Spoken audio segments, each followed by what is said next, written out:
Waalaikumsalam. Alhamdulillahirrabbilalamin. Binastan ala umri dunia wa din. Assalatu wassalamu ala asyrafil anbiya'i wal mursalin wa ala alihi wa sahbihi ajma'in.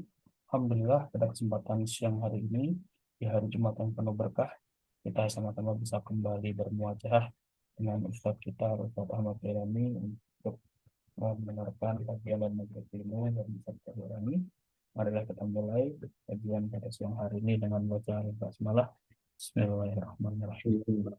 Pada Ustadz, waktu dan tempat kami persilakan. Boleh dapat dalam sekurang.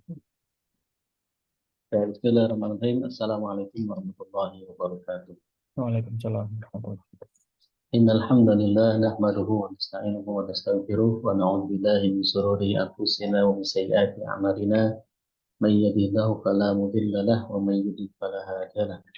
Asyhadu an la ilaha illallah wa asyhadu anna Muhammadan abduhu wa rasuluh. Allahumma inni a'udzu bika an adilla aw udalla aw azilla aw uzalla aw adilla aw uzalla aw ajalla yujalla alayya. Rabbi israh li sadri wa yassir li amri wahlul 'uqdatam min lisani yafqahu qawli. Sadaqallahu al-azim. Ikhwani wa akhwati rahimakumullah. Alhamdulillah, eh, pada siang ini kita bisa berjumpa lagi di kajian rutin kita, dan pada kesempatan kita kali ini kita akan membahas kitab Kifatus Sholihin. Alhamdulillah sampai hari ini kita sudah menyelesaikan beberapa kitab ya. Jadi kajian kita bersumber daripada kitab atau buku, sehingga nanti ketika ditanya rujukannya itu bisa kita pertanggungjawabkan, dan insya Allah kitab-kitab tersebut juga merujuk kepada Al-Quran As-Sunnah, ijma sahabat, dan juga qiyas para ulama. Hari ini kita membahas tentang bacaan amin dan bacaan surat setelah Al-Fatihah. Ya. Di bacaan amin dan bacaan surat setelah Al-Fatihah. Kemarin kita sudah membahas terkait dengan bacaan Al-Fatihah. Nah, untuk bacaan amin dalam kitab ini disebutkan ini terbagi menjadi 3 atau 4 ya. Jadi 4 poin ya. Bacaan amin itu yang pertama adalah bagi orang yang sholat sendiri ya. Bagi orang yang sholat sendiri atau menjadi imam. Kemudian yang kedua kita akan membahas tentang sebelum membaca amin boleh menambah Robbi Firli. Ya. Sebelum membaca amin boleh menambah Robbi Firli amin. Ya. Yang ketiga bagi orang yang menjadi imam. Ya. Di bacaan sholat bacaan amin bagi orang yang sendiri. Kemudian sebelum amin ada bacaan Robbi Firli. Yang ketiga bagi orang yang menjadi imam. Yang keempat bagi bila menjadi makmum. Nanti bagaimana bacaan aminnya. Baik, yang pertama bagi orang yang sholat sendiri ada riwayat dari Wa'il bin Hujr radhiyallahu anhu yang telah meriwayatkan sami itu Rasulullah sallallahu alaihi wasallam qara'a ghairil maghdubi alaihim waladdallin faqala, yani qala Rasulullah amin wa madda biha sautahu ya. Jadi aku pernah mendengar kata Wa'il bin Hujr jika Rasulullah SAW membaca tadi ya ghairil maghdubi alaihim waladdallin, lalu beliau mengucapkan amin ya seraya memanjangkan suaranya. Ya, memanjangkan berarti amin. Nah, secara bacaan pun memang amin itu alif yang pertama itu kan mad ya. Madnya itu sampai 5 sampai 6 harokat. Amin. Dan minnya pun juga sama 5 sampai 6 harokat karena termasuk mad arif disukun. Ya, kalau dalam Al-Quran itu ketika diwakafkan di akhir kalimat satu ayat ya, dan dia madnya itu bisa dibaca panjang ya, 5 sampai 6 harokat itu dengan mad arif disukun. Ya, maka bacanya amin gitu ya. Wa madda biha sautahu, Nabi memanjangkan suara. Nah, berarti ini ketika sendiri pun ya, ketika sendiri itu kita membaca amin. Misalkan kita baca apa namanya surat sunnah ya, surat sunnah di rumah, surat tahajud ya, atau surat duha kita baca Al-Fatihah setelah kalimat yang ghairil maghdubi alaihim waladdallin, maka kita baca amin sendiri. Ya, amin baca sendiri. Nah, yang kedua, sebelum membaca amin, apakah boleh menambah kalimat Rabbik firli? Nah, ternyata menurut riwayat Wa'il bin Hujr, ya, itu meriwayatkan annahu sami'a Rasulullah sallallahu alaihi wasallam hina qala ghairil maghdubi alaihim waladdallin qala Rabbik firli amin. Ya.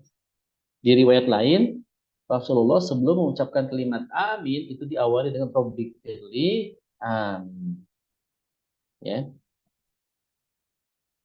Ini hadis riwayat Wa'il ibnu Hajar. Ini ya, perawinya banyak ya. Imam Al-Baihaqi, ya, Imam At-Tabarani, ya, Imam Ad-Darqutni, ya. Itu banyak meriwayatkan hadis tersebut. Ya. Hadis pertama juga tadi perawinya banyak. Hadis At-Tirmidzi, ya, Ibnu Majah, ya, Abu Daud dan sebagainya. Jadi perawinya banyak. Nah, jadi boleh kita menambahkan Rabbi firli amin, gitu ya. Nah, yang ketiga, lalu bagaimana ketika menjadi imam? Ketika menjadi seorang imam, maka dia membaca aminnya dengan keras, ya, sampai terdengar oleh makmum yang ada di saf pertama minimal. Ya.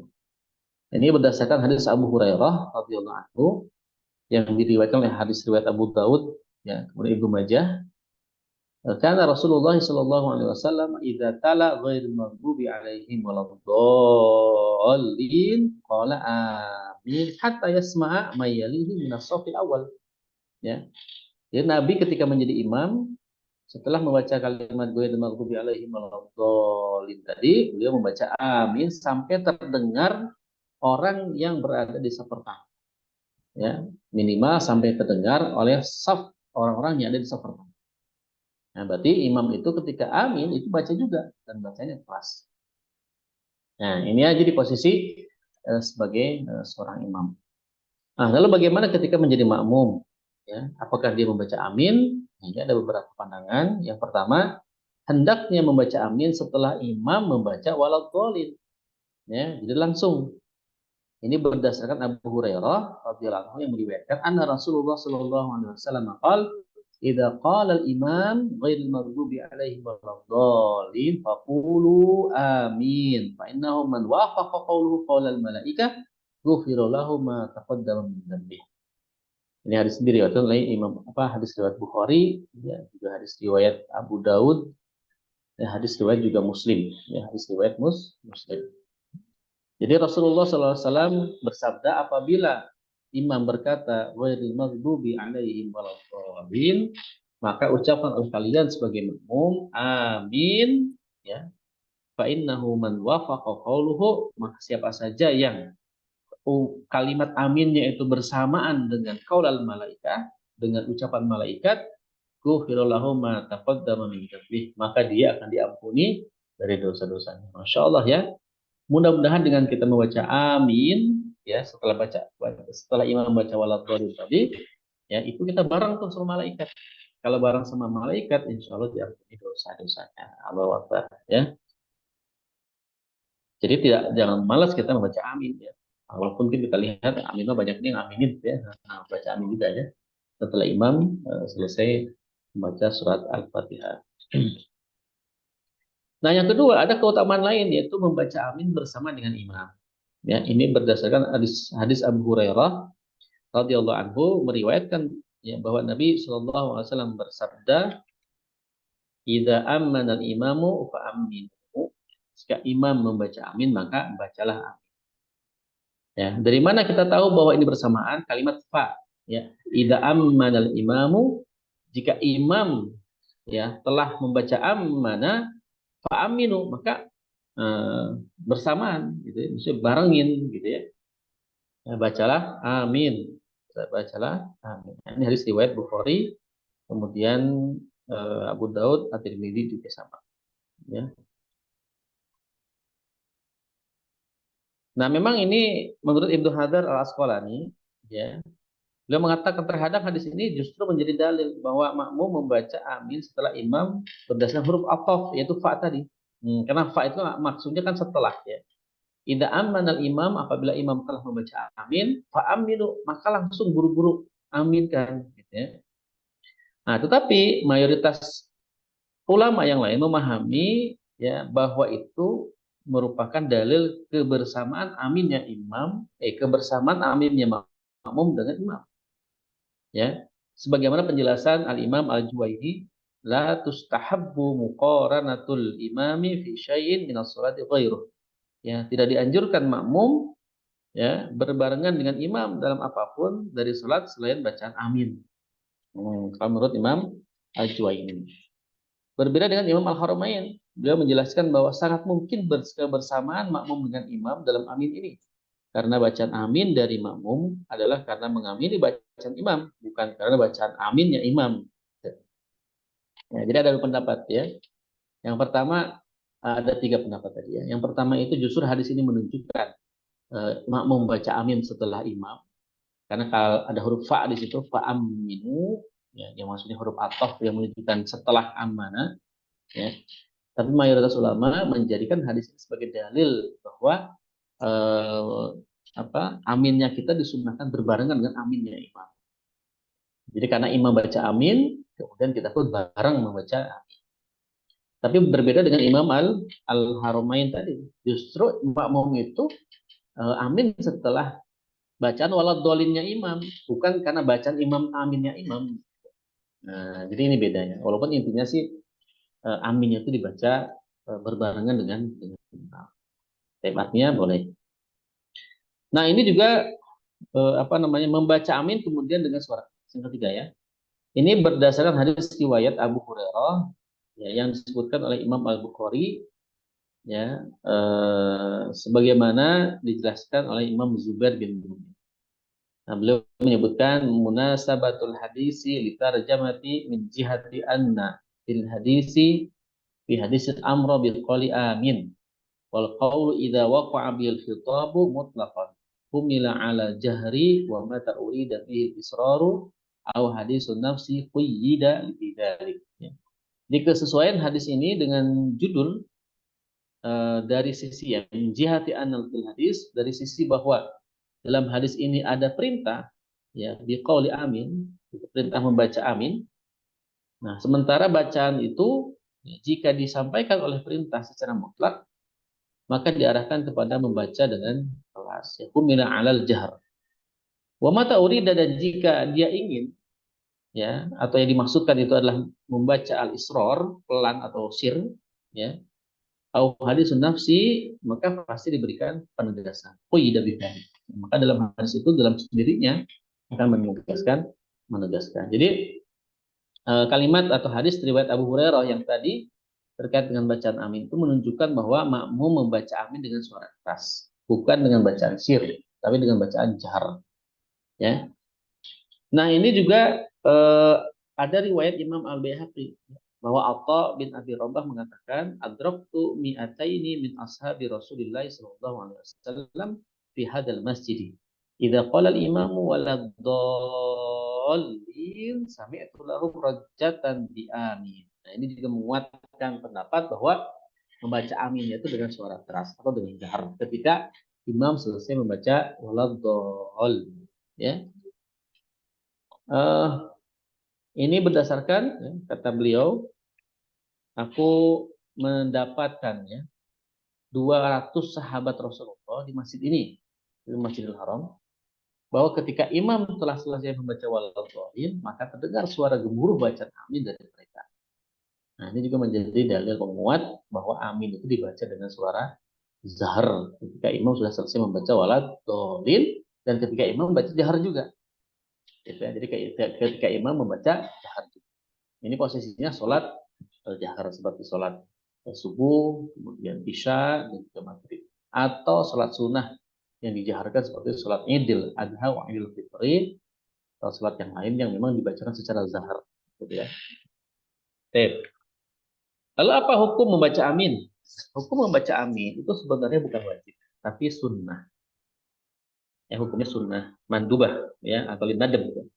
Ini berdasarkan hadis dari Abu Hurairah, ya, sebagaimana dijelaskan oleh Ibnu Hajar Al-Asqalani Asy-Syafi'i. Ya, beliau mengatakan begini. Tsumma inna hadzal amra 'indal jumhuril ilin nadb. Ya. Kemudian sesungguhnya perintah membaca amin ini ya indal jumhur di sisi mayoritas ulama itu lin nadbi, hukumnya sunnah. Ya, hukumnya sunnah. Gitu.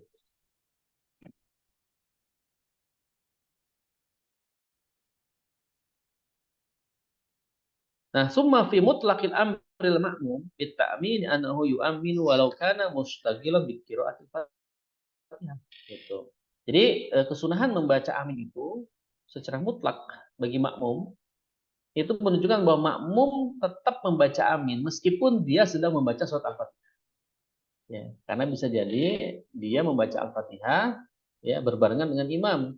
Karena imam mungkin bacaannya lancar, makmumnya bacaannya kurang lancar.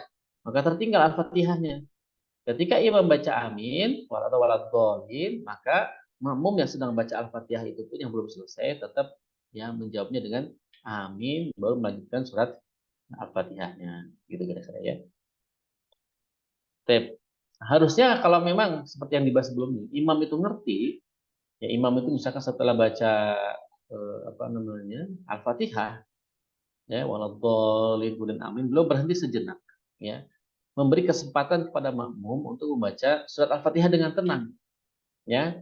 Bayangkan kalau misalkan mereka baru baca Al-Fatihah setelah kita baca Al-Fatihah, imam misalkan, imam nih kita nih, ya, terus kita baca Al-Fatihah, nah, terus setelah itu baca surat, tidak memberi kesempatan kepada makmum baca suratnya baca yang pendek lagi.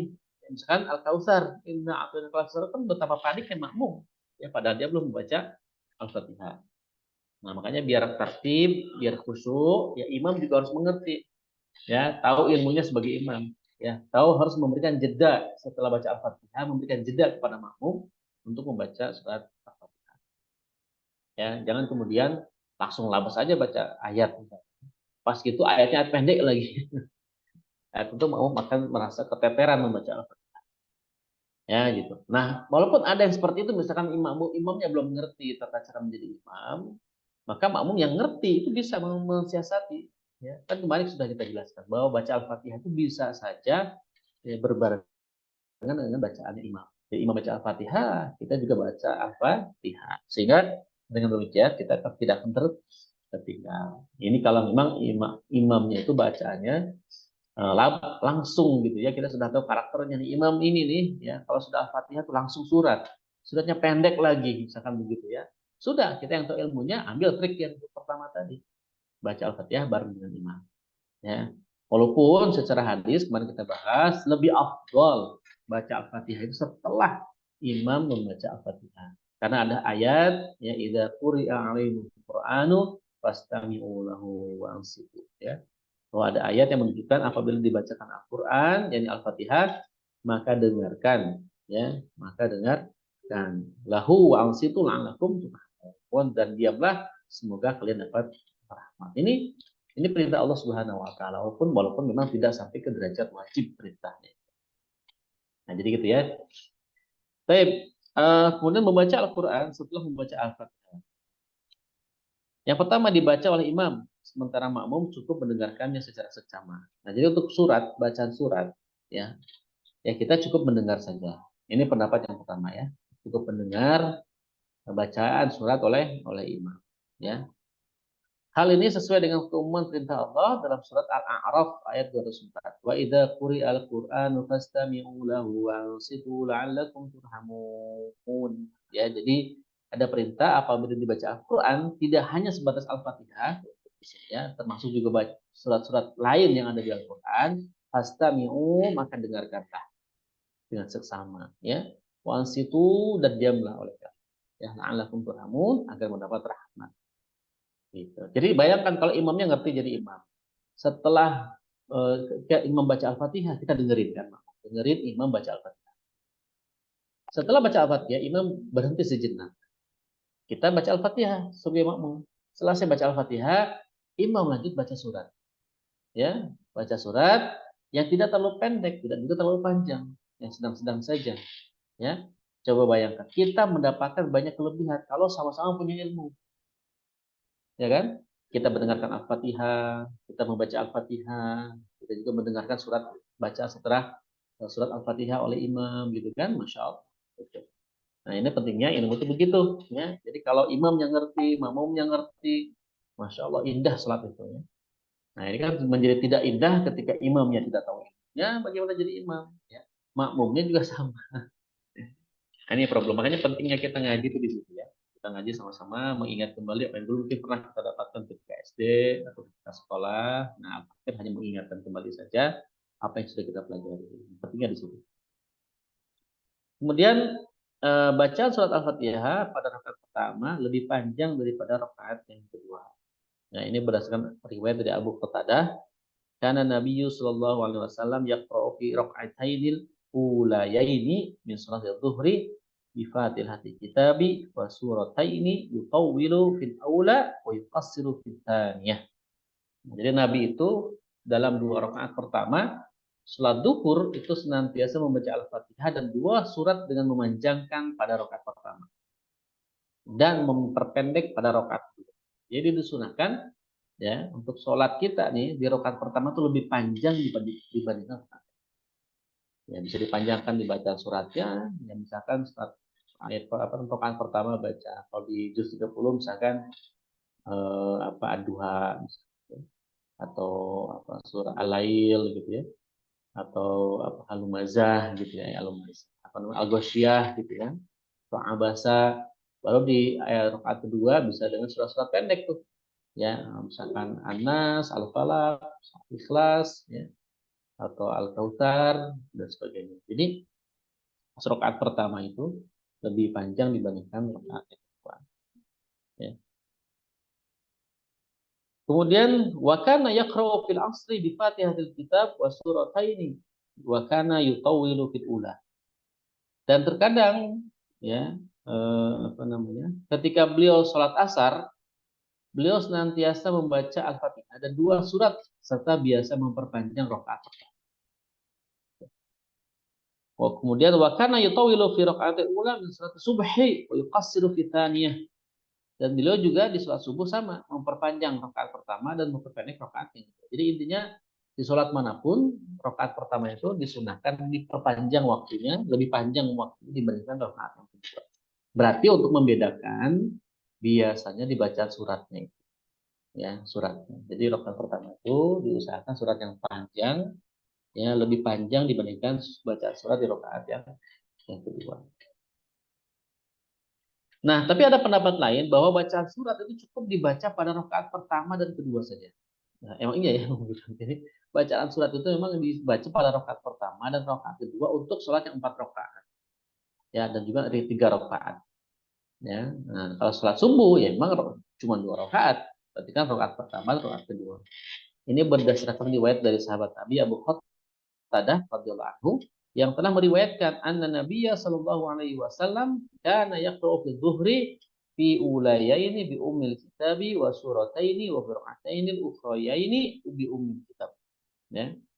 Sesungguhnya Nabi dalam salat zuhur pada 2 rakaat pertama biasa membaca ummul kitab dan surat dan pada 2 rakaat kedua itu hanya membaca ummul kitab saja, itu membaca surat Al-Fatihah saja. Nah, jadi kalau salat zuhur rakaat pertama baca surat setelah Fatihah ya. Rakaat kedua juga baca surat setelah Al-Fatihah. Nah, untuk rakaat ketiga dan keempatnya tidak perlu baca surat lagi, cukup Al-Fatihah saja. Ya, setelah itu baru langsung ruku.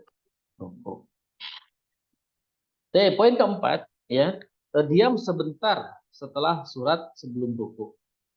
Jadi setelah kita baca surat selesai, mau hendak ruku maka disunahkan diam dulu, ya, tidak langsung ruku.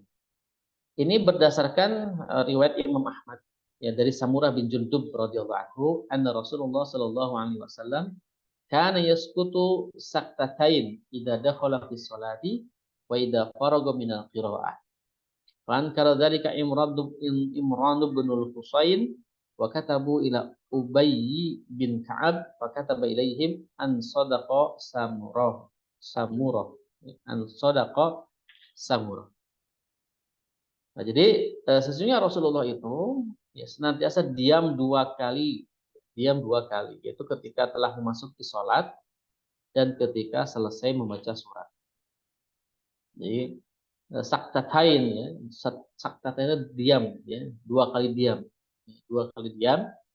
Ketika kapan? Idza dakhala fi salati wa idza faragha min al-qiraah. Ya. Ketika memasuki salat dan ketika selesai membaca surat. Nah, hal tersebut ya fa'ankar dzalika diingkari oleh Imran bin Al-Husain ya, sehingga orang-orang lalu berkirim surat kepada Ubay bin Ka'ab radhiyallahu anhu. Lalu Ubay radhiyallahu anhu mengirimkan surat kepada mereka menegaskan bahwa Sumurah adalah benar.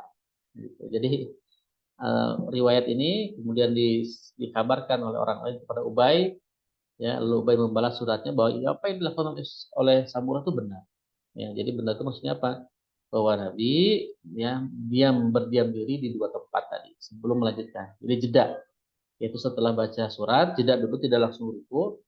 Ya, kemudian yang kedua adalah ketika selesai ketika memasuki sholat, ya, ketika sudah memasuki sholat. Baik.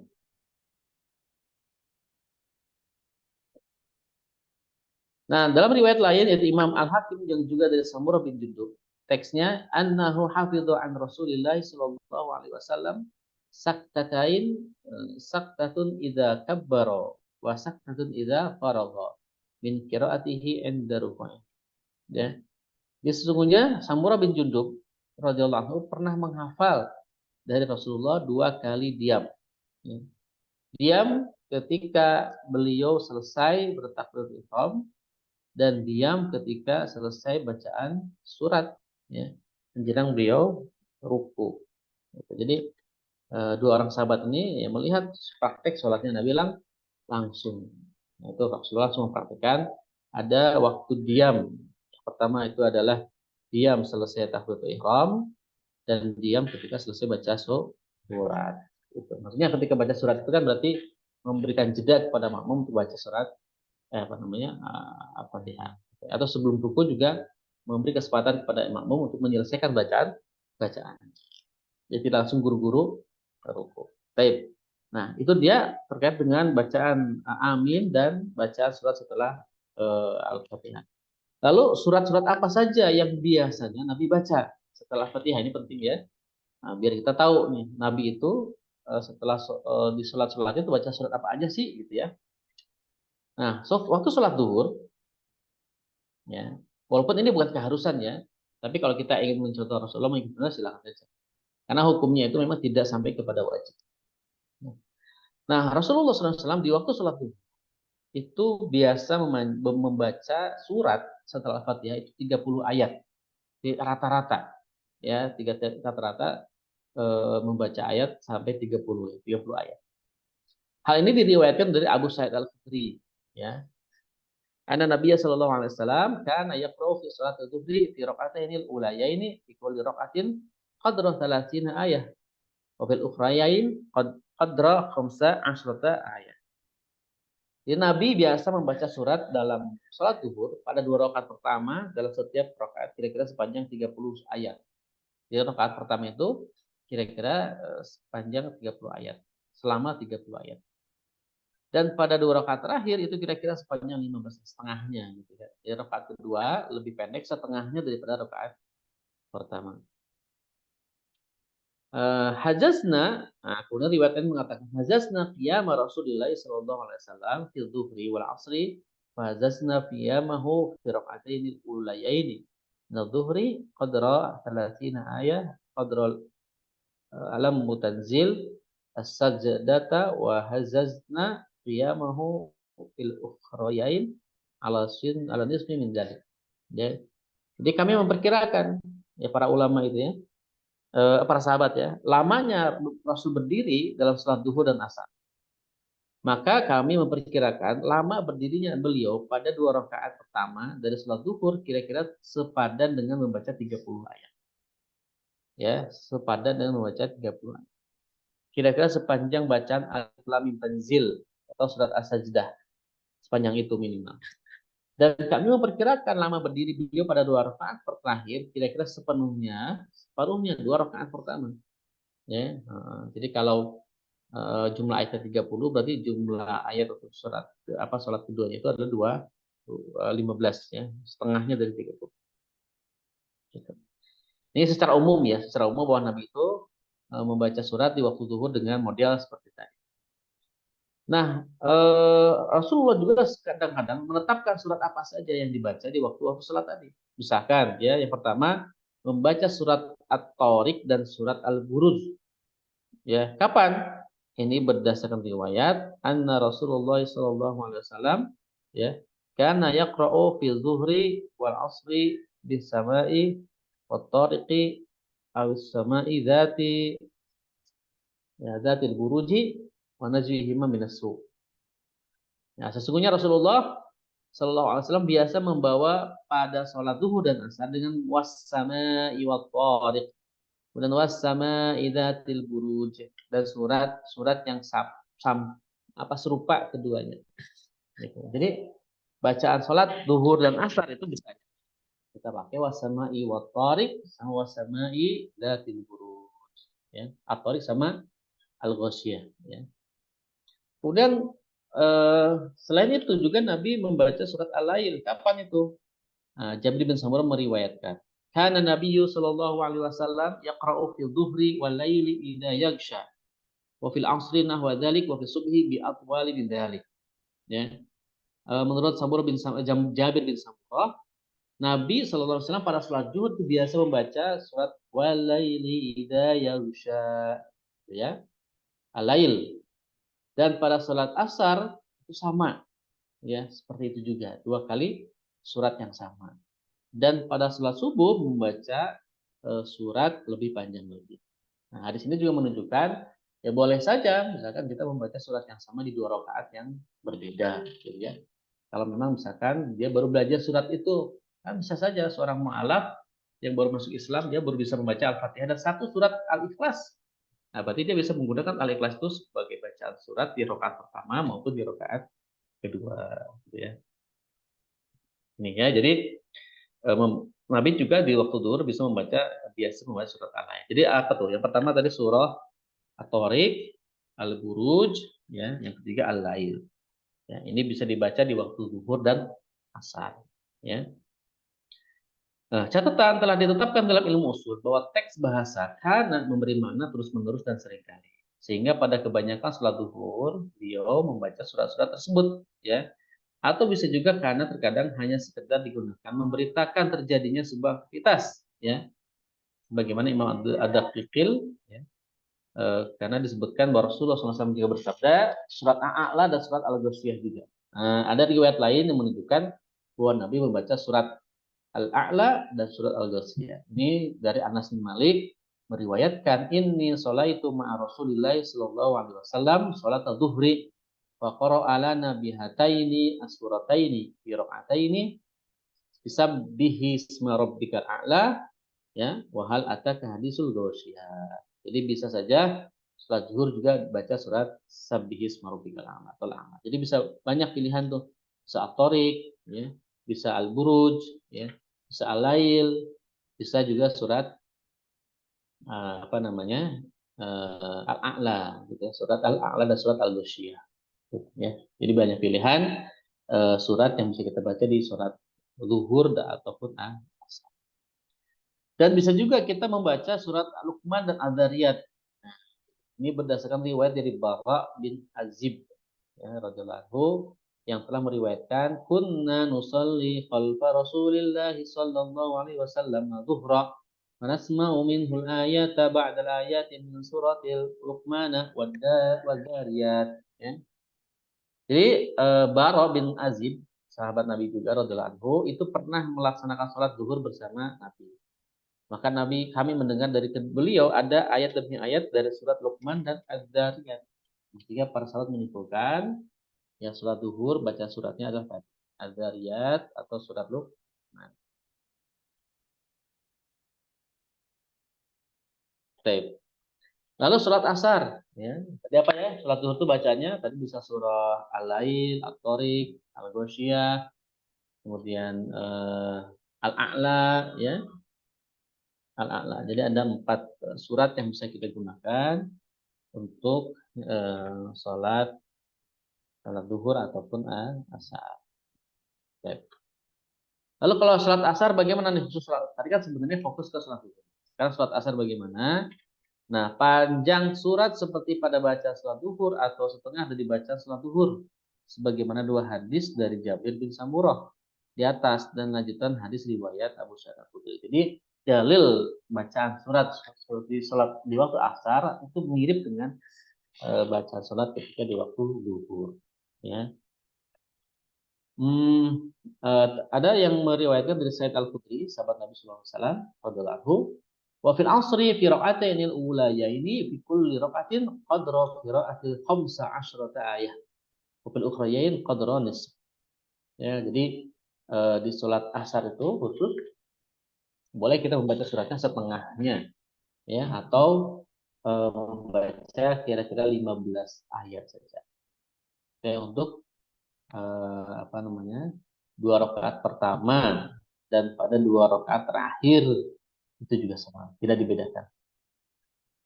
Kemudian kami juga memperkirakan lama berdiri beliau pada 2 rakaat pertama sholat asar itu kira-kira sama dengan 2 rakaat terakhir sholat zuhur. Dan kami memperkirakan lama berdiri beliau dalam 2 rakaat terakhir adalah sholat asar yang separuh dari hal itu. Nah, artinya sholat asar bisa dilakukan lebih pendek daripada sholat zuhur. Ya, sebagaimana dia tegaskan dalam riwayat hadis Abu Hurairah, ma sallaitu wara'a ahlin asbah salatan bi Rasulillah sallallahu alaihi wasallam min fulanin qala Sulaiman kana yutilu raq'atayn al-ulayain min adh-dhuhr wa tukhaffifu al-ukhrayain wa yukhaffifu al-'asr. Ya. Ini menurut riwayat Abu Hurairah. Abu Hurairah mengatakan bahwa aku itu tidak sholat di belakang seorang pun yang lebih mirip salatnya dengan Rasulullah daripada seorang diri sendiri. Jadi Abu Hurairah sendiri itu persis di belakang Rasulullah. Ya, posisi duduknya di belakang Rasulullah. Dia yang tahu persis bagaimana gerakan sholat. Maka Sulaiman bin Yasar berkata, "Ya Abu Hurairah memanjangkan 2 kalimat pertama salat zuhur dan meringankan memperpendek salat isya." Ya. Jadi sholat asar itu bisa bacanya setengahnya daripada sholat zuhur.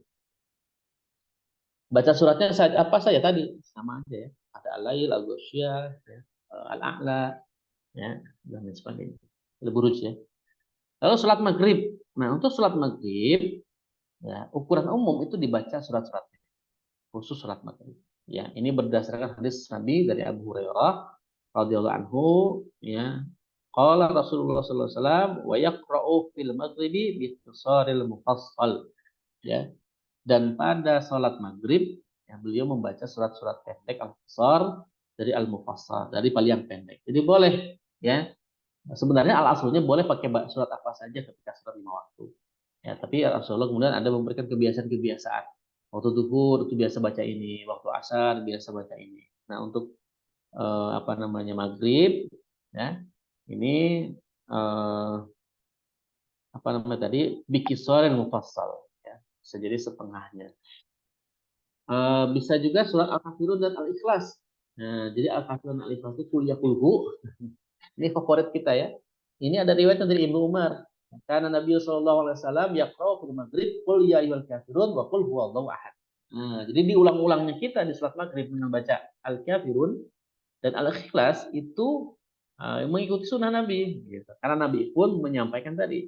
Nabi itu kalau sholat maghrib bacanya cuma kuliah dan kulhu. Jadi kita senang punya ilmunya ya. Tidak apa-apa, gitu ya. Tidak apa. Kemudian surat Al-A'la dan surat Al-Kafirun. Nah, di mana akan dibaca kapan? Ini dibaca ketika waktu maghrib. Ya, bisa baca surat Al-A'la atau surat Al-Kafirun. Ini berdasarkan riwayat dari Abdullah bin Haris bin Abdul Muttalib radhiyallahu anhu, akhiru salatin shallaha Rasulullah sallallahu alaihi wasallam al-maghriban. Fa qara'a fi raq'atil ula bi sabhi isma rabbika al-a'la wa bi thaniyati bi qul ya ayyuhal kafirun. Jadi akhir sholat maghrib yang dilakukan Rasulullah, ya, sallallahu alaihi wasallam, beliau membaca sabis marabbikal a'la, al-a'la berarti pada rakaat pertama, dan pada rakaat kedua beliau membaca qul ya ayyuhal kafirun. Nah, berarti maghrib itu bisa dibaca a'la atau bisa juga surat At-Tin, ya. Berdasarkan riwayat dari Al-Barra bin Azib. Nah, beliau meriwayatkan Anna Nabiya sallallahu alaihi wasallam qara'a fil maghrib wattini wazaitun. Sesungguhnya Nabi pada salat maghrib membaca wattini wazaitun. Ya. Atau surat Al-Mursalat. Ini berdasarkan Imam Ibnu Abbas dari Ummul Fadl. Mendengarkan sedang membaca wal mursalati urfa. Maka sang ibu berkata, ya bunayya, wahai anakku, wallahi demi Allah, laqad daraktani, dan sungguh telah membuatku ingat bi qiraatika, sebab bacaanmu itu hadhihi surata, akan surat ini. Innaha la akhiru ma sami'tu. Nyanyi apa namanya, surat ini adalah surat terakhir ya yang aku mendengar Rasulullah SAW membacanya dalam sholat maghrib. Jadi sholat maghrib juga bisa baca surat Al-Mursalatir Urfa. Bisa juga surat At-Tur. Ini sebagaimana riwayat Jubair bin Mut'im. Ya, sami itu Rasulullah Shallallahu Alaihi Wasallam qara'a bin maghribi bitur. Ya, bisa juga dengan surat At-Tur. Tur artinya geledek. Makanya ada Tor kan. Tor kan dewa geledek kan. Surat Al-Ikhlas, Utsman bin An-Nadi meriwayatkan bahwa la annahu sallallahu khalfa ibnu Mas'ud al-maghriba fa qara'a bi qul huwa Allahu ahad. Sesungguhnya ia salat maghrib di belakang Ibnu Mas'ud. Lalu Ibnu Mas'ud membawa qul huwallah dan ahad. Jadi berarti surat Al-Ikhlas juga bisa. Surat Al-Kafirun pada dasarnya ada juga bahwa anna Rasulullah sallallahu alaihi wasallam qara'a fi surat maghrib di surat Al-A'raf wa faraqaha fi rakaatayn. Bisa juga sunnahnya salat subuh itu adalah membaca surat Al-A'raf. Ya. Salat Isya, ya, salat Isya gimana? Nah, salat Isya itu panjang surat untuk ukuran umum 30 ayat. Ya, sama dengan bacaan. Bisa juga dengan surat Al-Buruj, At-Tariq, ya. Bisa juga surat Al-A'la, Asy-Syam, Al-Lail atau Al-A'laq, ya. Itu bisa dengan baca atau surat Al-Insyiqaq itu bisa, ya. Idza sama'u syaqqat, Al-Insyiqaq tuh, nah, lumayan panjang ya. Itu 30 ayatan. Atau surat Al-Adiyat juga bisa. Wal Adiyati dhabha, itu di surat Isya. Ya, surat Isya juga bisa baca surat Al-Adiyat, atau di surat Isya juga bisa baca surat At-Tin. Ya, baca surat At-Tin. Baik gitu ya. Nah, salat subuh panjang suratnya untuk ukuran umum 60 ayat. Subuh malah lebih panjang lagi. Ya, anna Rasulullah sallallahu alaihi wasallam kana yaqra'u fi salatil qadha bi sittina ila 100. Nabi itu kalau sholat subuh bacaan ayatnya bisa sampai 60 sampai 100 ayat. Abu Hurairah juga menuturkan wa yaqra'u fi subhi bitulil mufassal. Beliau sebelum membaca surat yang panjang dari Al-Mufassal dalam sholat subuh. Ya, jadi saya juga dengan membaca Al-Mufassal.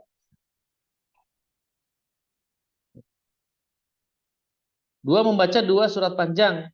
Wa yaqra'u fi subhi bi suratain tawilatain. Ya, misalnya membaca dua surat. Ya. Tapi cek makmumnya dulu ya, takut makmumnya nggak kuat. Bisa juga membaca surat At-Takwir untuk salat subuh nih, ya. Walaili idza as'as wa subhi idza tanaffas, ya. Atau surat Qaf, ya, surat Qaf juga bisa. Itu untuk mengatakan apa namanya? Surat Qaf ini ya berdasarkan hadis riwayat Jabir bin Samurah. Inna Nabiy sallallahu alaihi wasallam kana yaqra'u fil fajri yaum bi fil fajri baqun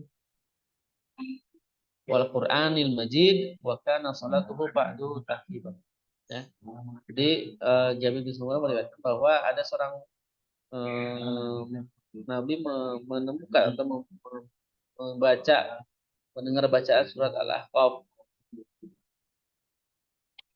Dan Nabi biasa membaca surat Qaf wal Qur'anil Majid dalam salat subuh. Dan setelah itu penaklukan Mekah, salat beliau lebih ringan, tidak terlalu panjang karena banyaknya orang. Juga boleh baca surat Ar-Rum, ya, baca surat Al-Zalzalah pada rakaat pertama dan kedua, juga bisa membaca surat Al-Mulk, ya, Tabarakalladzi biyadil mulk, itu juga bisa, ya. Juga ya cukup ya, itu ya. Jadi untuk surat subuh ini baca suratnya banyak, bisa dipilih satu. Lalu bagaimana bacaan surat Sajdah? surat sajdah itu, misalkan ada beberapa ayat yang ada ayat yang menunjukkan sujud gitu ya, sujud tilawah. Ini Ibnu Abbas meriwayatkan anna Nabiya sallallahu alaihi wasallam kana yaqra'u fi salati fajr yaumal jumu'ah alamun tanzili as-sajdah. Wa hal ata 'alal insani hinu minad dahr. Nah, gitu ya. Hal ata 'alal insani hinu minad dahr. Maka satu, boleh saja imam atau makmum memenggal satu surat untuk dibaca dalam 2 rakaat. Boleh tuh. Ya, jadi surat pertama misal Al-Baqarah sampai ayat 20. Rakaat kedua Baqarah ayat 21 sampai 40. Boleh. Nah, dipenggal begitu. Ya. Ini berdasarkan hadis riwayat Ibu Aisyah radhiyallahu anha, anna Rasulullah sallallahu alaihi wasallam qara'a fi salatil maghrib di suratil A'rafi farraqaha raka'atain. Jadi Nabi ya, dalam surat maghrib membaca surat Al-A'raf dengan cara membaginya dalam 2 rakaat. Itu boleh ya. Jadi membagi surat dalam 2 rakaat.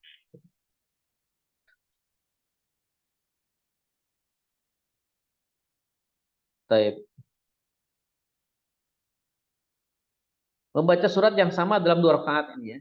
Ini Mu'adz bin Abdullah Al-Juhani meriwayatkan bahwa seorang laki-laki dari Juhaina memberi kabar bahwa annahu sami'a nabiyya sallallahu alaihi wasallam yaqra'u fi subhi idza zulzilatil ardu fi raka'atain. Kiltaihima fala adri anasiya Rasulullah sallallahu alaihi wasallam am qara'a dzalika amda. Ia telah mendengar Nabi dalam salat subuh membaca idza zulzilatil ardu dalam 2 rakaat. Ya, jadi hadis ini bisa kita ambil pelajaran pertama, Nabi itu sering membaca surat Al-Zalzalah. Di antara surat yang dibaca di waktu subuh itu Al-Zalzalah. Ya. Kemudian yang kedua, eh, apa namanya? Kebolehan ya, membaca satu surat yang sama di dalam di apa namanya di rakaat yang sama, yang berbeda. Misalkan rakaat pertama itu membaca surat Al-Ghasyiyah gitu ya.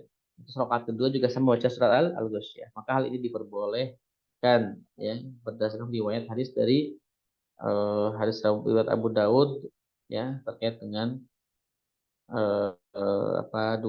adanya sahabat Nabi yang mendengar ya salat subuh atau salat membaca idza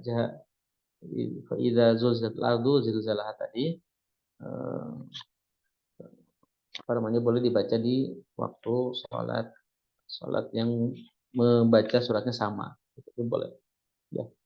Baik, barakallahu fikum. Cukup insyaallah. Kita lanjutkan lagi nanti di bab tentang ruku.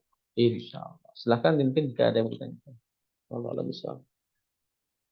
Baik, terima kasih Ustaz. Jazakumullah khairan atas penjelasan materi pada kesempatan siang hari ini. Silakan. Sudah sampai saya jawab pertanyaan untuk dua orang penanya. Silakan. Izin bertanya Ustaz. Ya, Nah, silakan. betul. Ini, tadi kan Ustaz sebutkan bahwasanya untuk ideal-ideal untuk pembacaan surat-surat gitu ya. Ustaz, ya. Contohnya di sholat zuhur itu 30 surat sampai dengan sholat subuh mohon maaf 30 ayat dan sholat subuh itu sampai dengan di 60 ayat gitu ya. Nah, untuk standarisasinya ini untuk 60 ayat ini ayat dengan surah yang notabene-nya pendek-pendek atau seperti apa Ustaz? Dan cara pembacaannya itu secara tartil atau agak cepat ritmenya karena itu mempengaruhi durasi gitu ya Ustaz ya.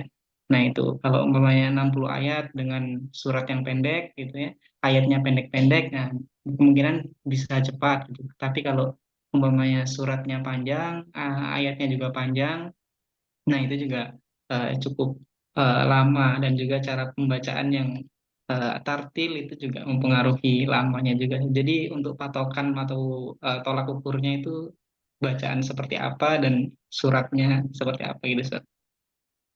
Baik. Memang ya di sini tidak dijelaskan ya surat apa saja yang dibaca yang jumlahnya itu seukuran 30 ayat atau 60 ayat tadi ya. Bahkan di awal juga disebutkan oleh penulis kitab ini bahwa ini adalah hanya menunjukkan apa yang biasa dilakukan Rasulullah ketika sholat gitu ya. Kita sholat beliau membaca ini membaca itu dan banyak banyak sekali surat-surat yang dibaca tadi berbeda-beda. Ada yang 30 ayat, ada yang spesifik menyebutkan suratnya apa gitu ya. Nah, ini sebenarnya hikmahnya bagi kita, ini adalah sebagai pilihan. Jadi seperti apa penawaran kepada kita mau yang mana kita. Apakah mau membaca yang surat yang dicontohkan Rasulullah tadi, atau ingin membaca surat yang 30 ayat atau 60 ayat tadi, atau bahkan juga bisa baca surat lain yang memang tergantung kondisi kita. Misalkan tadi itu ada kondisi ketika mungkin imam atau makmumnya hanya hafal satu surat, ya maka boleh satu surat itu dibaca sama itu di rakaat pertama ataupun di rakaat yang kedua. Itu di surat mana saja, tidak ditetapkan di surat subuh kayak atau di surat mana. Jadi prinsipnya memang Al-Fakih sendiri belum menemukan surat patokan surat apa yang ada di Al-Quran yang 30 atau 60. Mungkin kalau kita bisa disanding-sandingkan itu kayak surat apa namanya Al-Ghasyiyah atau An-Naba itu kan 30 lebih ya surat-surat bisa kita baca. Atau surat Al-Baqarah tapi cukup sampai ayat ke-30 misalkan ya. Atau sampai ke ayat 60 misalkan. Nah, itu yang pertama. Yang kedua, bisa saja kita digabungkan. Nah, tadi Nabi juga memberikan kabar kepada kita bahwa Nabi pernah membaca surat itu digabungkan. Jadi dua surat dibaca di rakaat pertama, gitu ya, menggabungkan. Sehingga jumlahnya sampai berapa lama. Jadi ini sebenarnya jumlah 30-60 kan itu perkiraan dari sahabat Nabi ketika sahabat melihat Rasulullah melakukan sholat, maka diperkirakan menurut sahabat kira-kira sekitar 30 ayat lah lamanya. Gitu. Nah, prinsipnya sebenarnya rakaat pertama itu harus lebih panjang dibandingkan rakaat kedua. Gitu. Berarti panjangnya itu kalau memang misalkan apa namanya rakaat pertama itu surah Al-Lail misalkan, berarti kita bisa baca yang setengah dari surat Al-Lail, misalkan Ad-Duha atau Al-Qari'ah misalkan. Jadi itu kan lebih pendek daripada surat Al-Lail. Nah, jadi rakaat pertama lebih panjang dibandingkan rakaat yang kedua. Itu yang disunahkan Nabi. Kemudian yang ketiga menjadi ketika sholatnya berjamaah, itu kan ada hadis lain yang meminta kita memperhatikan kondisi makmum, gitu ya. Misalkan kita tinggal di komplek, ya, sholat subuh misalkan ya, dan di komplek itu kebanyakan pekerja kantor yang mereka tuh perlu berangkat pagi-pagi, gitu ya. Nah, tentu imam yang paham dengan kondisi makmumnya, dia akan memilih surat-surat pendek saja, kan gitu, agar si jamaah komplek itu bisa ikut berjamaah sholat subuh, tetapi kemudian tidak memberatkan si jamaah ini ketika mau berangkat beraktivitas, gitu kan. Nah, jadi begitu. Atau misalkan ketika melihat di komplek itu, karena komplek perumahan tua gitu ya, perumahan jadul, banyak pensiun-pensiun misalkan. Kakek-kakek sama nenek-nenek, itu kan ini juga perlu diperhatikan bacaan kita. Jangan sampai kemudian memberatkan mereka gitu ya.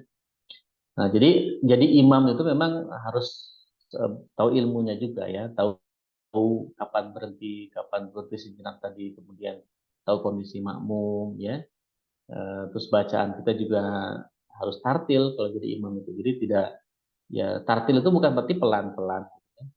Kan tahapan bacaan Quran kan ada yang tempo cepat itu juga boleh. Ya, cepat hadr namanya itu kan hadr ya kalau kita belajar tahsin. Mungkin teman-teman belajar tahsin sama ustadznya setiap hari apa itu. Ada bacaan hadr itu yang bacaan tempo cepat gitu ya. Ada bacaan yang temponya sedang, ada bacaan yang temponya memang dibaca apa namanya lambat gitu ya, dengan memberikan hak-hak huruf di setiapnya dan memberikan mad-madnya sesuai dengan ukuran gitu kan. Karena kalau hadr itu kan madnya kan tidak sesuai dengan ukuran seharusnya gitu ya.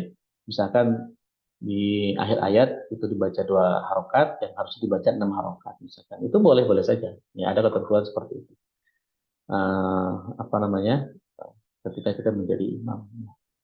Baik, misalkan ketika kalau kita ingin baca surat panjang, misalkan ya cukup di surat sunnah sendiri gitu ya, murojaah hafalan kita di surat tahajud gitu ya, atau seperti di Mahat di sini misalkan karena jamaahnya itu santri semua sama asatid gitu ya, kemudian juga sama-sama sedang murojaah hafalan, maka sholat tahajudnya itu satu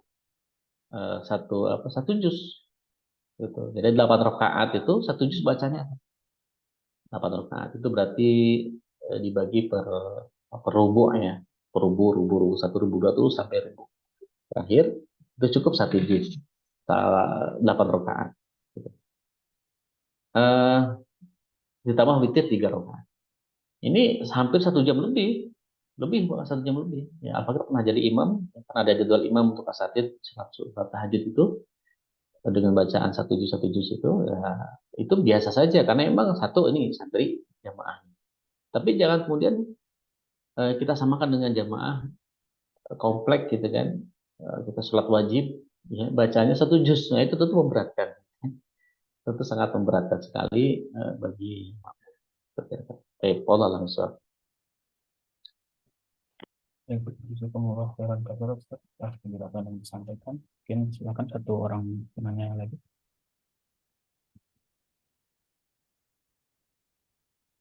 Afwan, Sat, sedikit lagi, Sat. Nah, Eh, berarti ini ya Sat ya, sebetulnya secara dalam memaknai tolak ukur dalam pembacaan surat di masing-masing sholat ini tidak terpaku ke umpamanya di 30 ayat untuk sholat zuhur seperti itu. Nah ini sholat zuhur 30, asar setengahnya, kemudian maghrib lebih diutamakan untuk sholat-sholat pendek, isya sama dengan sholat zuhur yaitu 30 ayat, subuh 60 ayat. Ini berarti sebetulnya lebih ke gini ya Sat ya, kayak panduan seharusnya bahwasanya di sholat zuhur kita tidak boleh terlalu memanjangkan gitu ya Sat. Atau bagaimana Sat? Kalau kita bisa memaknai secara pesan tersiratnya dan tidak memaknai secara tekstualnya gitu Sat. ya, jadi setiap bacaan surat di sini memang bukan keharusan. Bukan keharusan harus sama persis, karena kita kembalikan kepada hukum membaca surat dalam sholat. Ya, hukum membaca surat dalam sholat itu kan hukumnya sunnah, yang bukan wajib. Berbeda dengan keharusan membaca surat Al-Fatihah. Ini karena wajib, ya maka setiap rakaat dalam sholat kita harus membaca surat Al-Fatihah, kan gitu. Nah, tapi kalau surat-surat pendek, surat-surat setelah Al-Fatihah itu bukan keharusan, harus sama persis dengan apa yang pernah dilakukan oleh Rasulullah. Itu dilihat dari beberapa eh, hal. Pertama, Rasul sendiri membaca suratnya berbeda-beda gitu. Kadang sholat zuhur baca surat ini, kadang surat itu. Di asar juga sama, kadang surat ini. Artinya kan Rasulullah memberikan keleluasaan, memberikan kemudahan kepada umatnya untuk memilih. Kalau mau sama dengan bacaan aku, bisa memilih surat-surat yang berikut ini. Kalaupun tidak, ya coba diperhatikan panjang atau durasi waktunya. Ya, rakaat pertama harus lebih panjang dibanding rakaat kedua. Kemudian perhatikan juga makmumnya. Nah, jadi kan hukum sholat itu kan harus dipadukan dengan berbagai macam hukum yang lain. Jadi membaca surat di dalam sholat itu tidak kemudian kita gunakan hanya satu dalil ini untuk ya udah ini patokannya udah panjang semua nih bacaannya ini baca ini berarti kita harus memilih apa yang sudah Rasulullah lakukan ini nih gitu ya, sehingga kalau tidak baca surat itu jadi bid'ah, tidak juga begitu ya. Kita harus padukan dengan hadis-hadis yang lain, hadis tadi tentang hukum membaca surat ini tidak sunnah, bukan sebagai sebuah keharusan. Artinya kalaupun misalkan nanti kita lupa baca surat, tidak perlu misalkan kita mengulang kembali sholatnya atau membatalkan sholat, karena memang hukumnya sunnah. Yang sunnah itu kan tidak membatalkan sholat, gitu ya. Kemudian itu yang pertama, indikasi yang pertama. Yang kedua juga Rasulullah Shallallahu Alaihi Wasallam itu memberikan panduan lain selain bacaan surat-surat tadi, juga memberikan panduan bagaimana waktu ya atau durasi yang dibutuhkan berdasarkan bacaan para sahabat ketika Rasulullah sholat. Itu kan rata-rata sekitar 30 ayat rata-rata. Itu kan lebih lebih kepada waktu durasinya, bukan kepada jumlah ayatnya tadi. Ini kan rata-rata sekitar segituan lah gitu. Nah, ini juga tergantung bacaan tadi, betul bacaannya apakah yang hadir, apakah yang apa namanya pelan atau sebagainya gitu. Jadi ini betul sebagai sebuah panduan dari Rasulullah SAW, dan kita memang bisa memilih melakukan itu ataupun tidak juga tidak apa-apa. Yang penting setelah surat Al-Fatihah kita baca surat di rakaat pertama dan rakaat kedua di setiap sholat kita. Kita bisa pilih surat yang mana saja. Nah, apalagi yang keempat ditambah Rasulullah juga membolehkan bagi kita membaca surat yang sama, ya kan, di dalam eh, dua rakaat yang berbeda. Gitu. Ya, kalau memang misalkan kita hafal cuma satu surat, gitu. Allah alam. Nah, Putra. Ya, jazakumullah khairan kepada Ustaz. Sekarang lanjut lihat ke quiz, Ustaz. Silakan pertanyaannya untuk dua orang. Kuis yang pertama, Rasulullah SAW itu biasa membaca surat apa di sholat maghrib?